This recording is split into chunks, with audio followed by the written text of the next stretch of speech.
Graphic on the left side here is a brook trout. You can tell based on the worm-like markings on the back across the dorsal fins, the adipose, and the caudal fins. There's also a white and black leading edge along the ventral and anal fins. And you can see that there's these yellow spots as well as these red pink spots with blue halos around the outside that are marked heavily on the sides. Brook trout are also a specialist species, meaning that they require more specific habitats, including cooler waters. They are native to our area of northwestern Pennsylvania, and they have been experiencing a population decline in recent years across this area. So I'm going to compare that picture with this picture of a brown trout. You can see the brown trout has a much more golden brown silver body color to it. The halos on the side are also silver as they blanket red and orange spots. The abdomen can tend to be golden or yellow, and the tail is slightly forked and lacks spots or is faintly spotted. So these guys are more generalist, meaning they can live in a wider variety of habitats. They are also non-native to northwestern Pennsylvania. They were introduced from Eurasia as a game species, and their population is expanding in their non-native range, which will be compared to this brook trout map here in a second. So the map on the left is brook trout ranges. This yellow dot here is where we are. As you can see, we are in a range where there has been either a reduced or a predicted reduction of brook trout populations by over 50%. So there's a number of factors that we'll go into later about why this is happening. But you'll notice here, this is a brown trout distribution map. All of these areas are introduced, as I mentioned earlier. If you look on the east side of the United States, from about here over, they have a very similar area to brook trout, which led to some questions about whether there could be potential competition or other influencing factors between these two species. Another piece of this study had to do with tributary versus main stem habitats, and this slide looks at them in relationship to trout. This image on the left is an example of a tributary. It's actually one of our sample sites. You can see here that there is a smaller habitat size. The stream is obviously much more narrow than what you would tend to see in something that can be considered a main stem habitat. And I noted that they may be more difficult to access. There are different barriers, including culverts and bridges that I'll go into later, but it could make it more difficult for a certain species to get up into these kind of waters. And this is a main stem habitat. You'll notice right off the bat it is significantly more open. These kind of habitats tend to have more warmer temperatures, which could potentially be better for a generalist species that does not need specific cooler forested waters. And these habitats are also more stable, which is a factor we'll explore later. So this study takes place in the East Branch of Sugar Creek, which is inside of the French Creek watershed that drains into the Allegheny River. So our area specifically inside of French Creek is right around in here. And this watershed obviously runs the whole way up to about Erie. If you zoom in on that map, this is about what you'd see. So these are all of our sample sites. The blue highlights represent tributaries, and the orange highlights represent main stem habitats. So we just kind of followed the East Branch of Sugar Creek up, and we sampled at these specific sites along the East Branch. And a quick note, a Munson run, there was 2 different sites that were taken at that same data point for in terms of GPS. There was a tributary that fed into the main stem at that point. So the East Branch spot was sampled there as well as the tributary. Some overall metrics about this watershed, 66% of it is forested, and there is a large agricultural presence here, which can relate to some certain land use concerns as well as other questions that will be answered later down the line. So these factors led to a hypothesis regarding brook and brown trout tributaries, and we hypothesized that brook trout will be present mostly in these tributaries, while brown trout will occupy mostly main stem waters. And there were a couple different elements that we kind of already discussed that will go into this. The first of which being these passability barriers that I mentioned briefly earlier. The one on the top here is an example of a bridge barrier, and this is an example of a culvert barrier. So these relate to brook and brown trout mobility. So there was a couple different studies that I found that showed that brook trout are more mobile in terms of barrier avoidance than brown trout are. So with these barriers being found more in tributary style habitats, there was a hypothesis that brook trout would be able to maneuver past these barriers and get into the tributary waters, whereas brown trout may not. Another factor was stream temperature. mentioned earlier that brook trout are more specialist species. They require cooler waters, and that brown trout are more capable of living in generalist habitats. So with main stem habitats fluctuating more and having the ability to be warmer, there's a hypothesis that potentially brown trout would be more prevalent in the warmer waters of the main stems. And the last factor that we looked at was stream size, specifically measured in stream width during this experiment. This was a factor because the main stems tend to be bigger than the tributaries, so this could relate to how certain species are finding certain areas in watersheds. So the experimental design and methods of this experiment, we start, when we get to a site, the first procedure that we go through is backpack electrofishing. So we use these backpacks on the left as well as this wand on the right here. And pretty much what happens is a person walks with this backpack that emits an electrical current into the water and pulls fish towards the anode, which is the front. I don't know if you're able to see it or not, but there's a little ring right here and emits an electrical current. There's also a cathode that comes out of the tail, and both of those, it just creates this ring of current that pulls fish towards it.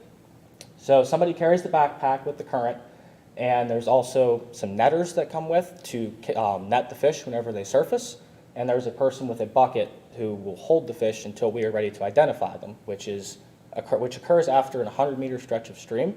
That is what we call the quantitative reach. If there is a need for surveying additional habitat or potentially thinking we might find other species, we can do a qualitative assessment of another 100 meters. So I mentioned that the bucket holds the fish until we're ready to identify them. They're not in there for very long. That is the next step. So fish identification, pretty much we all sit down after we're done doing the electroshocking, and we tally up on a data sheet what fish have been found. Here I have pictured trout. The left side are brook trout, and the right side is a brown trout. We generally shock more than just that, but the specific parameters of this experiment focused on the trout populations. So they are photographed here. Each fish species is tallied on the sheet. Trout are also measured to get some sense of age structure, which could potentially be a future experiment that I'll talk about later. And once the fish are all tallied on the sheet, they're then released. Once they're released, we can do some abiotic measurements to get a sense of what the stream is actually having happen in it. Some examples of this would be water chemistry, which is pictured on the top left. We look for alkalinity and hardness using these tests. The right picture is an example of a DO meter, which can get us dissolved oxygen content, temperature. We also have a couple other meters that get total dissolved solids, or TDS, as well as pH, and there's a cross-check of the temperature on those meters as well. So after these measurements are all taken down on sheets, we will do NAC assessments. NAC stands for North Atlantic Aquatic Connectivity Collaboration, or collaborative, one of the two, I cannot remember. But generally what we do is, I mentioned earlier, there are barriers such as bridges or culverts. This is an example of a relatively passable culvert, but we take measurements of the area above to see how much deposition is there, what kind of structure it is in terms of, like, these are wing walls. We also get measurements of the depth of the water, the size of the structure using this stadia rod and this measuring tape. Generally just trying to get a feel for how a barrier is impeding fish movement. So the results for this, the first one being the general hypothesis related to the tributary and main stem. The sites on the left side of the line are all main stem. The sites on the right side are all tributary. But what we found, the brown trout are in orange and the brook trout are in blue. What we found was that the brook trout tended to be more prevalent in tributaries. As you can see here, there is not a single brook trout that we found in main stem habitats. Now, there were brown trout that were available in the tributaries, which tied to some of the other variables, including passability. So in that last site, I should go back to that. In this site, the sites here total, there are 3 streams, Peters, Hopkins Run, and Sampson, all tributaries that are considered to be brook trout dominated. So this next graph shows the comparison between brown trout dominated streams on the right and brook trout dominated streams on the left in relationship with passability. So the scores for passability are shown on a scale of 0 to 1, which are on the left side here. I completely missed. There we go. It's on the left side.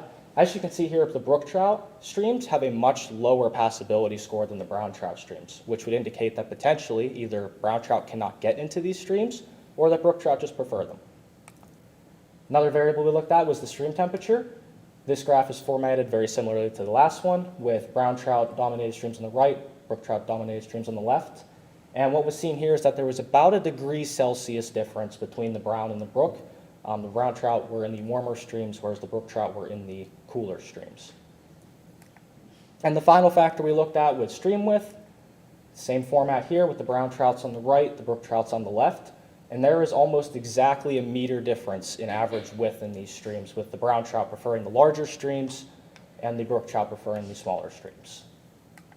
So why is this important?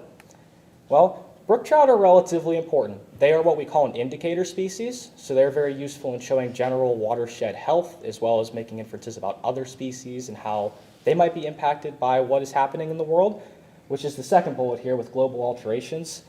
I don't think it's any secret that the world has been changing over the last few years, to say the least. This graphic shows the mean temperature departures from average, and while they do vary across the country, what can be seen here is that everything is getting warmer on this side of the scale. So what this can do is obviously increase stream temperatures, which could impact brook trout.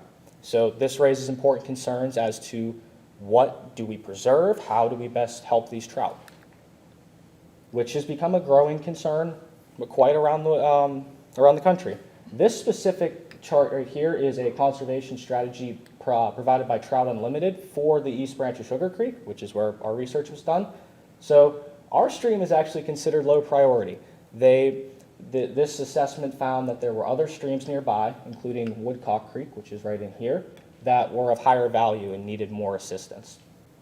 But the point of this is to show that there is research going on as to how these trout need to best be helped and what we can be doing in order to continue with their population success. Some future research, I briefly touched on this already. So definitely would like to look into long-term monitoring of both stream habitats and fish overall populations, whether that be long-term population graphs or whether that be some future abiotic components that are also on this slide. It can be just about anything, just wanting to see what is changing over the watershed. Impacts of barriers on trout. We actually have a student at Allegheny doing a senior thesis on this right now, but pretty much looking further into the question of passability and how brook and brown trout respond to barriers, such as this one right here, and how this enables which habitats they can reach. Another look into brook and brown trout habitats, whether there be more evaluation of a specific factor that look to be almost like a non-factor in this experiment, whether they look into something completely different, but just more in-depth evaluation of what brook and brown trout are doing and what they need.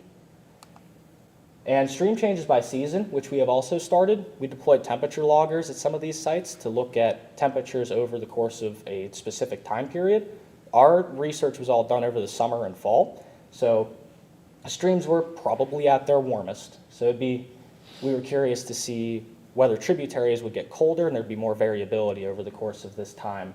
So hopefully there'll be more data on that soon. And a few acknowledgments for this. I'd like to thank the RSC for allowing me to present, the WCRC, or Watershed Conservation Research Center, for providing me with equipment and helping with data collection, everybody who's been involved and had to deal with me and a field crew over the last few months, and everybody here for listening. And I will take any questions that you have.